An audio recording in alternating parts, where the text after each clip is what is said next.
চুপ কর তুই। পাড়ায় পাড়ায় দেখেছিস ফোনটা ফেললো, দাঁড়া দিদিকে দেখাবো ওই ভিডিওটা।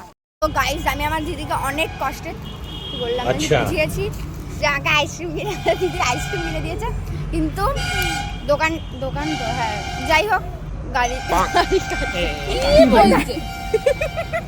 ওই গাড়িটা ওদিকে চলে গেছে, অনেক কষ্টে ডেকে এদিকে নিয়ে এসছি, ফাইনালি আইসক্রিম খাচ্ছি আমরা সবাই। তো তোমরা প্রথম থেকে গল্পটা শোনো। আসলে আমি ওখানে আইসক্রিমের দোকান দেখেছি, দিদি বললো আইসক্রিমটা পরে খাবো ভিডিওটা বানিয়ে, কিন্তু আমার ইচ্ছা হয়েছে যে এখনই খাবো, কারণ কাকুটা চলে যাচ্ছিলো ওইদিকে। তারপর আমি সে এক জায়গায় দাঁড়িয়ে সেই ওপর থেকে নিচ পর্যন্ত নিয়ে এসেছি, তারপর কাকুটা ফাইনালি দিল।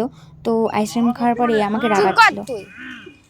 মিষ্টুকে দে একটু, না আমি দিতাম চকলেট বলে দিতাম, চকলেটটা খেয়ে দিতাম, বলে চকলেটটা। আর তুইও তো আছে না, ভুলে গেছি।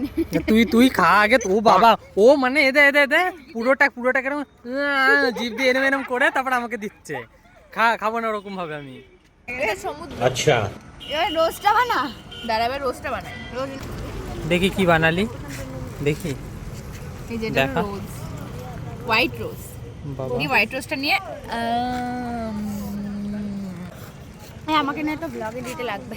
খা খা খা খাচ্ছি তো ওইভাবে, না আর কি আছে। খা। দেখো গাইস আমরা জীবনেও আইসক্রিম খাইনি, আমার আমরা না, আমি বল, আমি খাই। আমরা নট আমরা তো ওদিকে হেঁটে আসি। গাইস ও বলে কি ওকে কেউ চেনে না, ও হলো একটা রাস্তার তার কাটা, তাই আমাকে চিনিয়ে দিলাম। না জীবনে প্রথমবার তোর আইসক্রিম খেয়েছিস, পুরো পাড়া প্রতিবেশীকে দেখাচ্ছিস, ঘুরতে বেরিয়েছিস পাড়ায় পাড়ায়। দেখেছিস ফোনটা ফেললো, দাঁড়া দিদিকে দেখাবো ওই ভিডিওটা, দাঁড়া।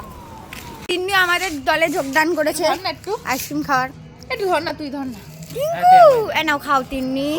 তো টাটা, দেখা হচ্ছে পরে ভিডিওতে।